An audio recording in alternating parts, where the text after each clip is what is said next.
Gold trusted gold buyers తాకట్టులో ఉన్న బంగారాన్ని విడిపించి ఈ రోజు ఉన్న మార్కెట్ ధరకే కొనబడును. మరిన్ని వివరాలకు సంప్రదించండి 77107720. కర్నూలు జిల్లాలో ఎంఐఎం అధినేత అజదుద్దీన్ ఓవైసీ కొన్ని కీలక వ్యాఖ్యలు చేశారు. వక్ఫ్ బోర్డు విషయంలో చంద్రబాబు నాయుడు తెలుగు ప్రజలకి, ముఖ్యంగా ఆంధ్రప్రదేశ్ ప్రజలకు అబద్ధాలు చెబుతున్నారు. ఆర్ఎస్ఎస్ ఎజెండాని చంద్రబాబు, పవన్ కళ్యాణ్ మోస్తున్నారంటూ కొన్ని సంచలన వ్యాఖ్యలు చేశారు. దీనిపైన మనతో మాట్లాడడానికి మైనారిటీ హక్కుల పరిరక్షణ సమితి అధ్యక్షులు మహమ్మద్ షిబ్లీ ఉన్నారు. ఆయనతో మాట్లాడదాం. సార్, ఏంటి ఈరోజు ఓవైసీ చేసిన కామెంట్లు? తెలుగుదేశం పార్టీ వక్ఫ్ బోర్డు వీళ్ళకి మద్దతు ఇచ్చింది. కేవలం అమరావతిని కాపాడుకోవడం కోసం ఢిల్లీ వెళ్ళి ఆంధ్రప్రదేశ్ ప్రజల్ని ఆయన మోసం చేస్తున్నారంటే ఆయన కామెంట్ చేశారు. తిరగబడండి తెలుగు తమ్ముళ్ళు అంటే పిలుపునిస్తున్నారు. అది తెలుగులో ఒక సామెత ఉంది. ఆ సామెత ఏంటంటే, అత్త మీద కోపం దుత్త మీద చూపించారు అన్నట్టుగా ఇక్కడ పరిస్థితి ఏంటంటే, ఒక సైడ్ మాట్లాడుతూ యాక్చువల్గా ఏంటంటే ఈయనకి ఉన్న కోపం ఎవరి మీద? బీజేపీ మీద కోపం కాదు ఈయనకి. బీజేపీ మీద కోపం ఉంటే ఈయన్ని ఒక కమ్యూనల్ లీడర్ నుంచి ఎమర్జ్ అయ్యి ఇప్పుడు నేషనల్ లీడర్గా ఎమర్జ్ చేసింది ఎవరు ఆయన్ని? మనం అందరం కూడాను చూసిందే భారతీయ జనతా పార్టీ మొన్న జరిగినటువంటి పెహల్గాం దాడుల్లో ఆయనకి అంతర్జాతీయ స్థాయిలో కూడాను అందరి దగ్గరికి పంపించి దేశం కోసం అని చెప్పేసి ఆయన పంపించడం జరిగింది. అదేవిధంగా మీరు చూసుకుంటే కనుక మొత్తం గత 11 సంవత్సరాల నుంచి భారతదేశంలో భారతీయ జనతా పార్టీ పరిపాలనకు వచ్చిన దగ్గర నుంచి ప్రతి ఒక్కరు చెప్తుంది ఏంటి? ఆ A team, B team, C team, ఏదేదో టీంలు చెప్పి ఆయన్ని సంబోధిస్తున్నారు. దీని గురించి ఆయనకి ఎక్కడా కూడా ఇది లేదు. ఆయన బీజేపీకి వ్యతిరేకం కాదు. ఆయన యాక్చువల్గా ఏంటంటే వైసీపీకి అనుకూలము. ఇది చాలా స్పష్టంగా ఏంటంటే వక్ఫ్ బోర్డ్ అమెండ్మెంట్ బిల్లు కోసం అని చెప్పేసి వచ్చి సభ నిర్వహించడం, దాన్ని ఎవరు తప్పుపట్టారు? మీరు రావచ్చు, మీరు ఎక్కడైనా కానీ రాజ్యాంగబద్ధంగా రావచ్చు, వచ్చి ఇక్కడ సభలు నిర్వహించవచ్చు. కానీ ఇక్కడ ఉత్పన్నమవుతున్నటువంటి ప్రశ్న ఏమిటంటే, మీరు ఇదే పని గతంలో ఎందుకు చేయలేదు? ఇదే తప్పు, సరే ఈయన చేసింది తప్పు అంటున్నారు, ఓకే, ఇది తప్ప ఒప్ప తర్వాత మాట్లాడుకుందాం మనం. ఇదే తప్పు మళ్ళీ గతంలో కూడాను సిఐఏ ఎన్ఆర్సీ సమయంలో వైఎస్ఆర్ కాంగ్రెస్ పార్టీ ముక్కమూడిగా మొత్తం 33 మంది ఎంపీలు, దాని తర్వాత రాజ్యసభ ఎంపీలు, లోక్సభ ఎంపీలు అందరూ కలిసి వెళ్ళి మీరు సపోర్ట్ చేసిన తర్వాత మీరు ఆ రోజున మీరు ఎందుకని చెప్పేసి మాట్లాడలేదు? ఆ రోజు మీరు ఎందుకని చెప్పేసి మీరు వైసీపీకి లోకల్ బాడీ ఎలక్షన్స్లో మీరు ఓటు వేయవద్దు అని చెప్పేసి మీరు ఎందుకు చెప్పలేదు? ఎందుకని చెప్పేసి వైసీపీలో ఉన్నటువంటి అప్పటి ఎవరైతే నాయకులు ఉన్నారో వాళ్ళందరినీ కూడాను బయటికి రమ్మని చెప్పేసి మీరు ఎందుకు పిలుపునివ్వలేదు?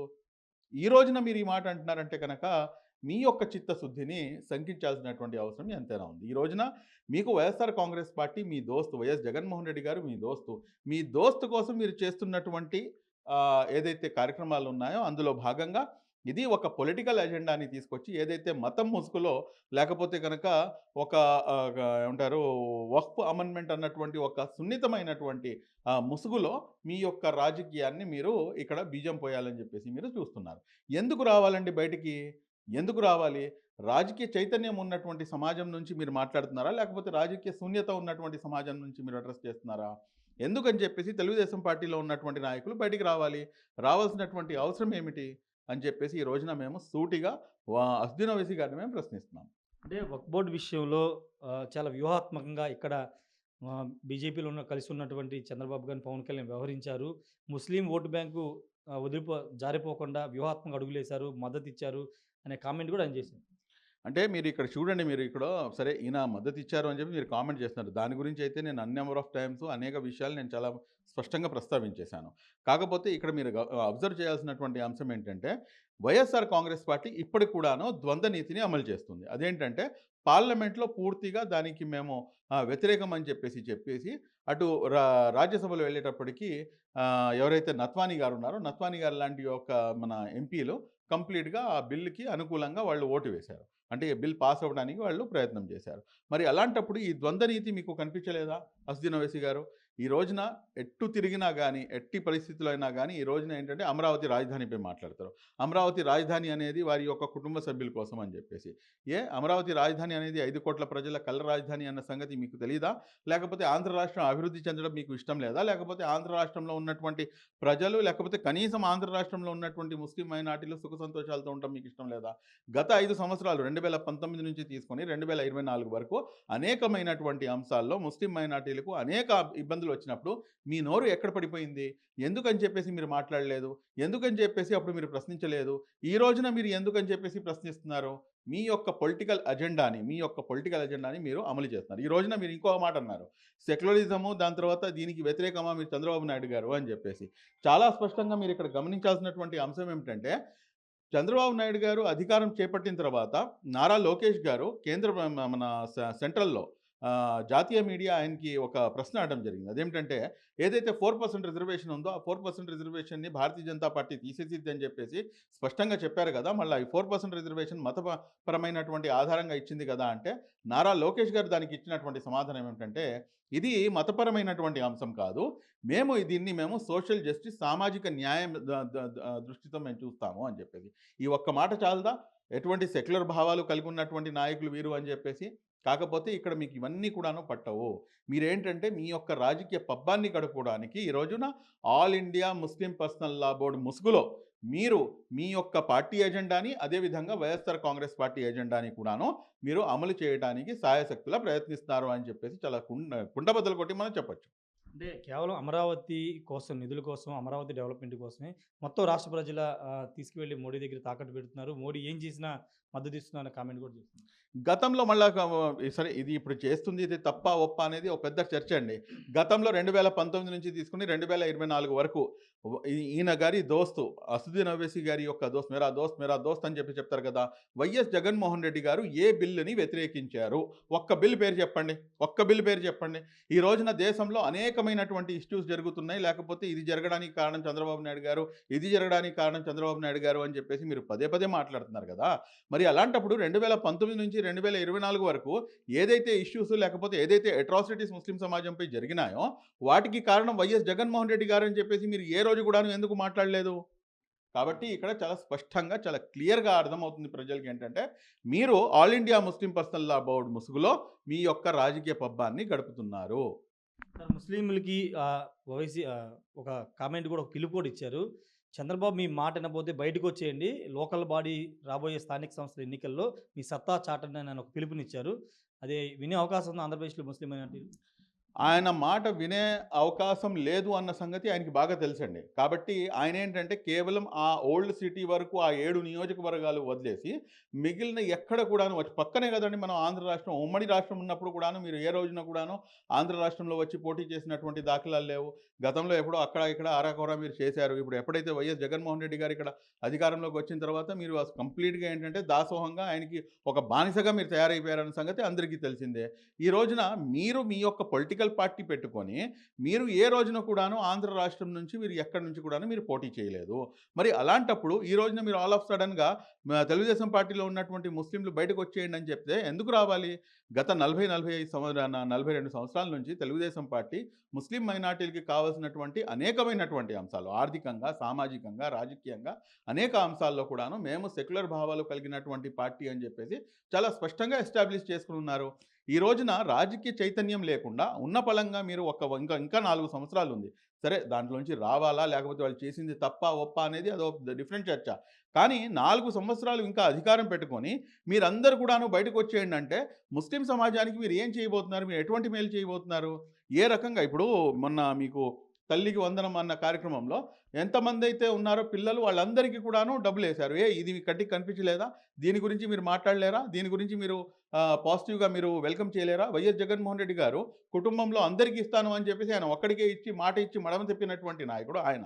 మరి అలాంటప్పుడు ఇక్కడ ఈయనేమో అందరికీ ఇస్తాను అని చెప్పేసి ఒక కుటుంబంలో 2 ఉన్నా, 3 ఉన్నా, 4 ఉన్నా లాస్ట్‌కి 6 పిల్లలున్నా గానీ అందరికీ కూడాను డబ్బులేసినటువంటి దాఖలాలు అనేకంగా మనం చూసాము. అక్కడ ఎక్కడ కూడాను మైనారిటీయా? లేకపోతే ముస్లింలా? లేకపోతే ఓసీలా? లేకపోతే ఎస్సీయా? ఎస్టీయా? అనేది చూడలేదు కదా! అందరికీ సమన్యాయంగా అందరికీ కూడాను ఆ ఫలాలు అందే విధంగా అందరికీ కూడాను డబ్బులేయటం జరిగింది. మళ్ళా ఇది ఎందుకు మీ కంటికి కనిపించట్లేదు?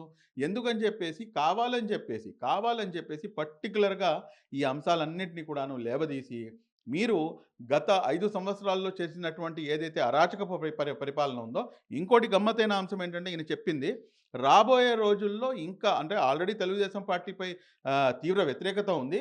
రాబోయే రోజుల్లో ఇన్షాల్లా అల్లా అనుకుంటే కనుక తప్పకుండా ఇంకా వ్యతిరేకత అనేది పెరిగే అవకాశం ఉంది అని చెప్పేసి ఆయన చెప్తున్నారు.